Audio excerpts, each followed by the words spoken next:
ẹ̀yin olólùfẹ́ ìkànnì Jugba Master mo tún kí yín kú dédé àsìkò yìí Ṣeun Agboola lórúkọ tèmi. Ọ̀pọ̀lọpọ̀ àwọn àṣírí tó ń jáde lẹ́nu lọ́lọ́ yìí especially lásìkò tí strike Sokoto tó wáyé ní pẹ̀lú àwọn terrorist tí àwọn sójà Amẹ́ríkà àti ti orílẹ̀-èdè yìí tẹ́ ń try láti wipe out.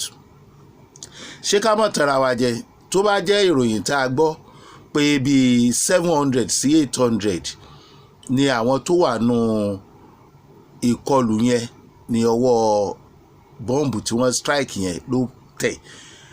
Ìbéèrè wa rèé, báwo ni 700 èèyàn ṣe máa wà nínú igbó kan sí 800 láwọn tí kọlù gbàdó kò mọ àwọn tí ò sí ń bẹ̀ o níbi tí wọ́n assemble sí tí olórí ìlú yẹn tó máa sọ pé òun ò mọ bí wọ́n ṣe débẹ̀. Mélòó gangan ni Sokoto? Èèyàn mélòó ló wà ní Sokoto tí 700 sí 800 èèyàn terrorist fi wà nínú igbó wọn tí Sultan Sokoto máa ní àwọn ò mọ̀ nípa ẹ̀ allegedly bí ẹ ṣe sọ pé 700 or 800 ni àwọn tí ọwọ́ bà tí wọ́n wipe out.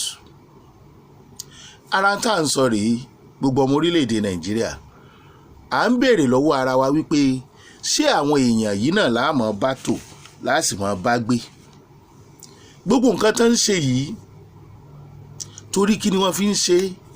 Èrò ọkàn wọn ni láti sọ orílẹ̀-èdè Nàìjíríà di ẹlẹ́sìn kan tí ò lè possible láìláì. Ṣùgbọ́n kànáà kó má possible wọ́n fẹ́ máa dá ẹ̀mí àwọn èèyàn légbodò. Kò sí nǹkan méjì ju pé kí àṣẹ kó máa wá àṣẹ Nàìjíríà láti Sokoto kí gbogbo ẹ̀dá tó bá ti lè jẹ́ mùsùlùmí kán máa gba control látọ̀dọ̀ Sultan. Torí tí ò bá jẹ́ bẹ́ẹ̀ ni báwo ni Sultan ò ṣe ní mọ̀ wípé 700 sí 800 èèyàn tó jẹ́ agbésùmọ̀mí wà nínú igbó nínú Sokoto yẹn wọ́n sì kọlu àwọn èèyàn kan má gbọ́ rí ká wá pé wọn ò mọ̀. Kí ló dé tí wọ́n ń campaign fún nǹkan tí àwọn terrorist náà ń campaign fún tó jẹ́ pé campaign wọn jọra? Kí ló dé tó jẹ́ pé ṣàríà tó jẹ́ àwọn Saudi gan tẹ́lẹ̀ sí tẹ́ ń lọ sọ̀kò àsìtáàní ńbẹ̀ tí wọ́n ń lò ó kò di wàhálà lọ́dọ̀ wọn? Kí ló dé tá a sọ wípé tí àwọn Sultan tí wọn ò jáde rí kan ní jọba o àṣírí tú àwọn kan wà nínú igbó Sokoto lọ́dọ̀ wa o jókòó round the table pẹ̀lú ìjọba rí wọ́n ẹ̀dẹ̀lẹ́ mọ̀ ń pa ẹ̀. Gbogbo plans àwọn èèyàn yìí láti sọ orílẹ̀-èdè Nàìjíríà di ẹlẹ́sìn kan Trump ó ti fà á ya o ó ti bàjẹ́. Ṣùgbọ́n the problem is this Sultan pé social media ní terrorist. Ṣé social media ni wọ́n lọ strike báyìí àbí Sokoto?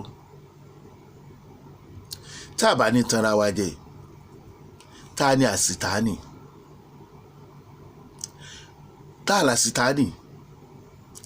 Ká gbà wípé Sultan ò mọ̀ nípa ẹ̀. Gbogbo ọ̀rọ̀ tí Gumi ń sọ tí Gumi dẹ̀ jẹ́ láti Sokoto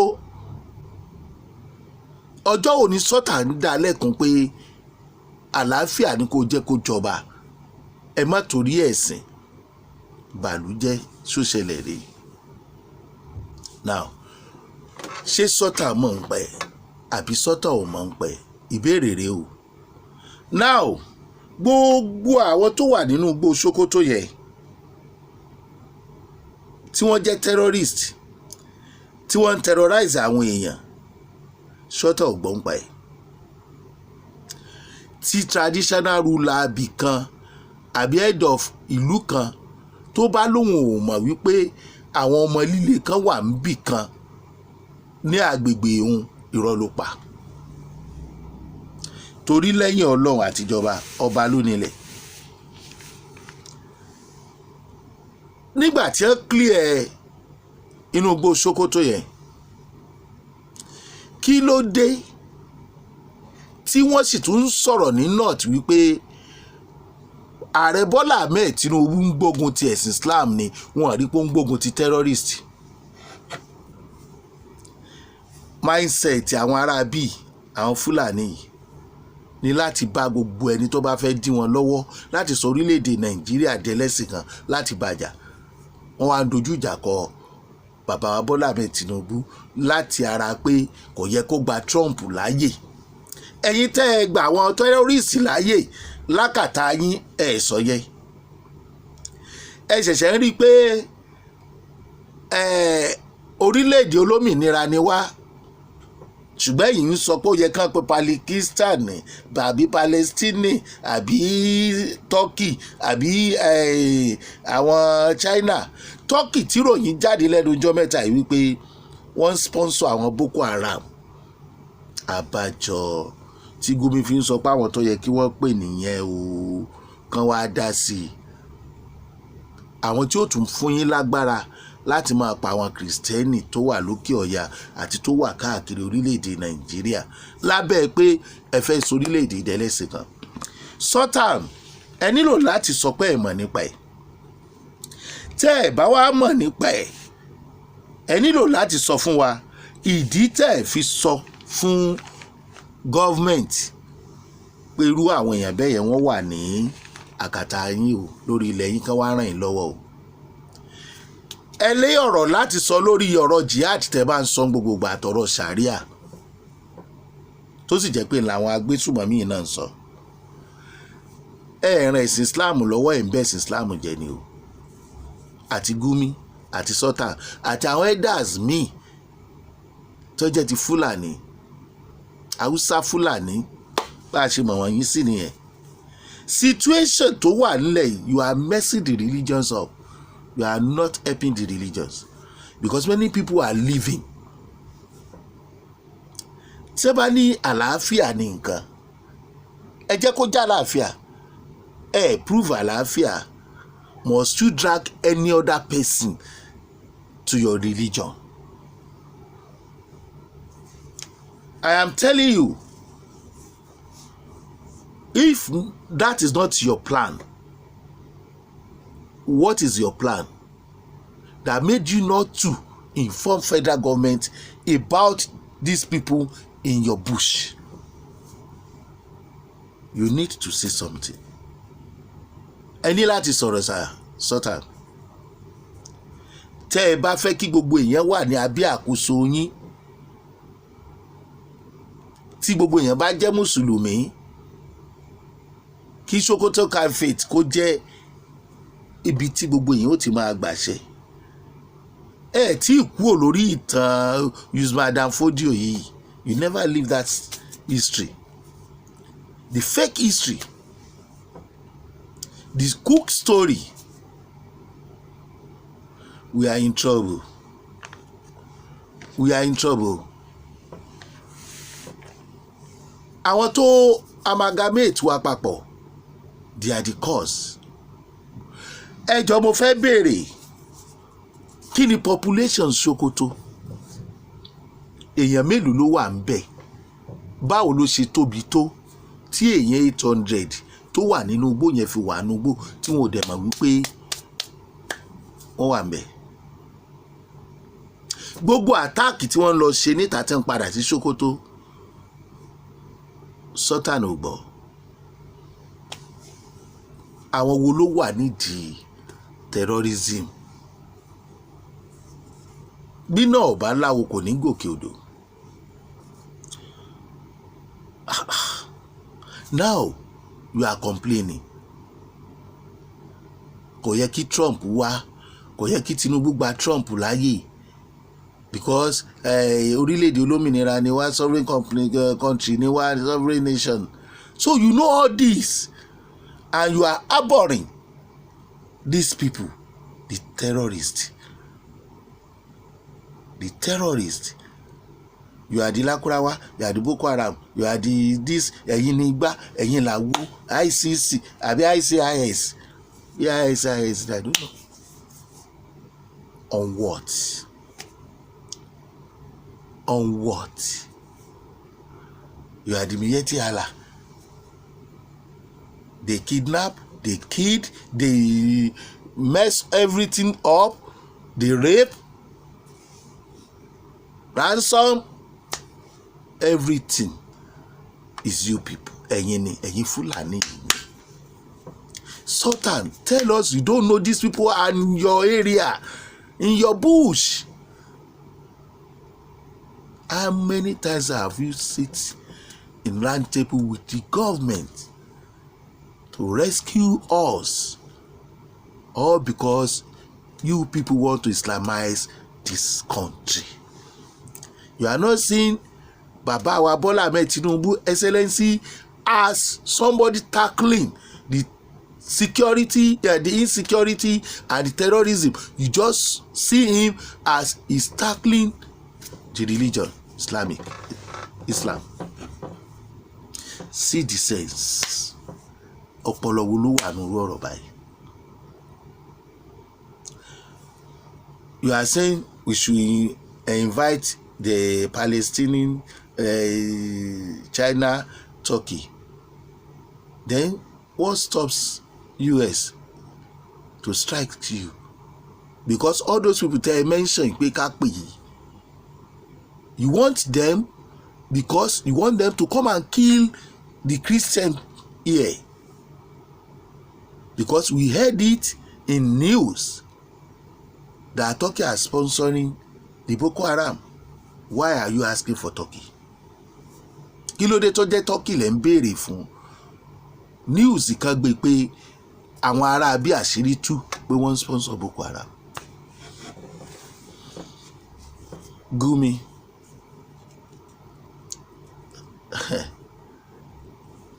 Ẹ ṣọ́ra yín. Àlọ́ àbọ̀ ń bọ̀. Ìbéèrè mi fẹ́yìn yẹn ni pé láì sí bàbá wa Bọ́lá Ahmed Tinubu lásìkò yìí tó bá jẹ́ Fúlàní ló wà lórí oyè tàbí ẹni wo bọ́dì kí lẹ rò pé ó máa ṣẹlẹ̀ sí orílẹ̀-èdè Nàìjíríà àti àwọn èèyàn tó wà nínú ẹ̀ tí wọ́n ń ṣe ẹlẹ́sìn mùsùlùmí tí wọ́n dẹ̀ ń ṣe Fúlàní. Nígbà tí Buhari wà lórí ipò, Buhari ò rí wọn pé wọ́n wà ní Sokoto àbí kò lè gbógun tì wọ́n àbí ṣùgbọ́n gbógun ti Nnamdi Kanu ó sì gbógun ti Sunday Igboho. Kò dẹ̀ ráwọn terrorist nínú igbó kò gbọ́ àbí ẹjọ́ ṣáwo tá a máa bá gbé for life rèé. Kí ni ó ṣẹlẹ̀? Ìbéèrè mi yẹn I will be asking what will happen after Tinubu, maybe second time, third time, fourth time, after Tinubu leave this seat, what will happen when Trump is not there again? Do we need to be with these people? Ṣé a lè gbé pẹ̀lú wọn? I'm just asking. I'm not me ò conclude o. Just question. Let's leave it in a message area. Let's drop our message. Kí ni kó jẹ́ conclusion? Tí bàbá wa Tinubu bá kúrò lórí oyè, kí ni yóò ṣẹlẹ̀ sí Southerners? Kí ni yóò ṣẹlẹ̀ sí àwọn middle belt? More are coming as Trump promised through his representative here. And he promised it will not affect innocent Nigerians. Don't we need that? I need it. Àwọn sójà wa ti gbìyànjú títí lójú ogun, wọ́n ti kú sójú ogun. Gumi, Sultan, don't say any comment that will justify sovereign country or what do we call it? Orílẹ̀-èdè olómìnira. Don't say it. You know that before. Ẹ mọ̀ yẹn tẹ́lẹ̀ pé kò yẹ kí US wá torí pé orílẹ̀-èdè olómìnira ni wá kẹ́ tó kó terrorist sábẹ́. So you want it to continue like that? Pay ransom, killings. You want it to continue like that? That is why you are against the strike. tell us what is the sense in that? Ọpọlọ wo ló wà mẹ́? Nínú ọ̀rọ̀ tó ń jáde lẹ́nu Ogumi àtàwọn other elders kọ̀ọ̀kan pẹ̀lú Sultan tó dákẹ́, ọpọlọ wo ló wà ńbẹ̀? Defend yourself. If you like, you Islamize all the north. Ẹ sọ gbogbo mùsùlùmí, ẹ sọ gbogbo àwọn tó wà north tó jẹ́ ẹ̀yà yẹn sọ wọ́n di mùsùlùmí. If you like, use your Sharia for them. That's your cup of tea. Ọmọ Yorùbá tó bá wà ńbẹ̀ ni kó kúrò ńbẹ̀ kó wálé tí ò bá bá lára mu. Bẹ́ẹ̀ ni ó ti dójú ẹ̀, ó ti dójú ẹ̀. Bàbá wa Bọ́lá Ahmed Tinubu, a dúpẹ́ lọ́wọ́ yín o. Ẹ má ìsinmi o, ẹ má fi wálẹ̀ fún yàjẹ́ o. Ẹ̀yin lẹ lè dojú ìjà kọ àwọn ará bí, kì í dẹ̀ ṣèjà. Ìtẹ́ ìsọyé wa òfin ni ẹni tí ò bá lè tẹ̀lé kó become terrorist, problem ti ẹ̀ nìyẹn. Kán lo ìdájọ́ fún problem ti ẹ̀ nìyẹn. But Sultan, sir, you don't know that these people are in your bush for long. Then why complaining now? If you don't complain and you didn't say anything about it, it's a pity. As an elderly person in the country, allegedly, people are saying there is no way you will not know that you have up to 700, 800 people in your bush. Tell us you don't know.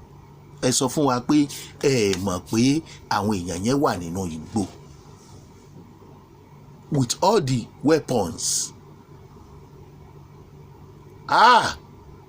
Trump, Baba Tinubu, US military, Nigeria soldier, Air Force, everybody, Navy. Kudos to you people. We need more strike for the terrorists. We believe it will not affect innocent Nigerians. Ṣéun Agboola lórúkọ tèmi. This is terrible. Middle belt, they were enjoying themselves, sing the praise song to Baba Bola Ahmed Tinubu. Wọ́n dúpẹ́. Southerners have, yes, inú wọn dùn pẹ̀lú tó ń ṣẹlẹ̀ lọ́wọ́lọ́wọ́ yìí.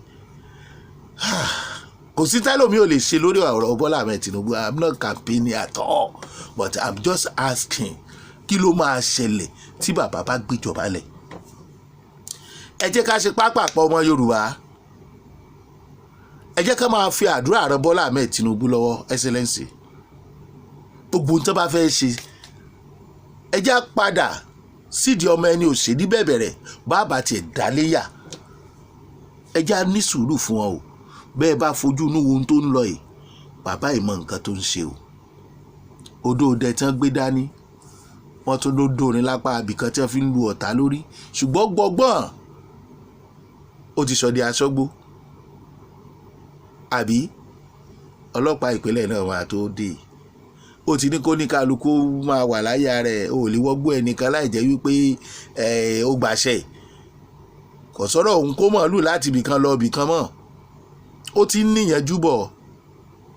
Pẹ̀lẹ́pẹ̀lẹ́ là ń pàmùkùrù tó bà lé nǹkan ọmọkùnrin káriwọ́ ọmọ bá àdí méjì. Ká má sọ àdámọ́ kún kíkọ́ ọmọ lọ, kádà náà má sọnù. Àbọ̀rọ̀ ni, ẹ jẹ́ ká fọgbọ́n ṣe. Ó ti kọjú wájú sí wa àti ta, ó ti kẹ̀yìn sí wa àti ta. Ó ti kọ àwa nìkan ni mo ṣe wálé lásìkò yìí. Ẹ já tèrò ara wa pa o. Ẹ ṣe bẹ́ẹ̀ ṣe ń darapọ̀ mọ́ wa. Ẹ má jà fọ̀tẹ̀ sí lásìkò yìí. Ẹ já fi ọmọlúàbí ìfọwọ́sowọ́pọ̀ bí ìgbẹ́kẹ̀ ti dáwọ́ tilé, ẹ já fi ṣe lásìkò yìí. Bàbá wa ò gbọ́dọ̀ mọ rógun ń ta lọ́dọ̀ àwọn Fúlàní ká ogun lé tún máa jà wọ́n. Kò yé yín, èmi ò máa rẹ́ rí o. Ṣùgbọ́n tó ń ṣẹlẹ̀ lọ́wọ́lọ́wọ́ yìí ni mo mọ̀ rí. Gbòòsà fún gbogbo àwọn tá a ti dákọ̀. Trump ni, bàbá wa ni, àwọn mílítírì wọn ni. Ẹ kú iṣẹ́ lórí àwọn ọlọ́pàá wa.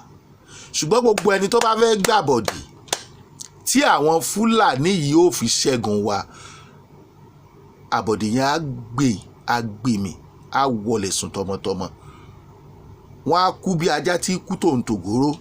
Gbogbo ẹni tó bá ní sẹ́ẹ̀ ìtàwọn ará bí yìí ń ṣe tó lọ́wọ́ sí tẹ́rọ́rìstì tó ń pààyàn nípakúpa, Ògún máa fẹ̀jẹ̀ wọn wẹ̀ ni o. Ẹ fẹ́ sọ kọ́ńtì dẹ̀lẹ́sìn kan, who does that? Ṣó possible ni? Ṣé wọn àgbọ̀lá ló kọ́ tẹ̀?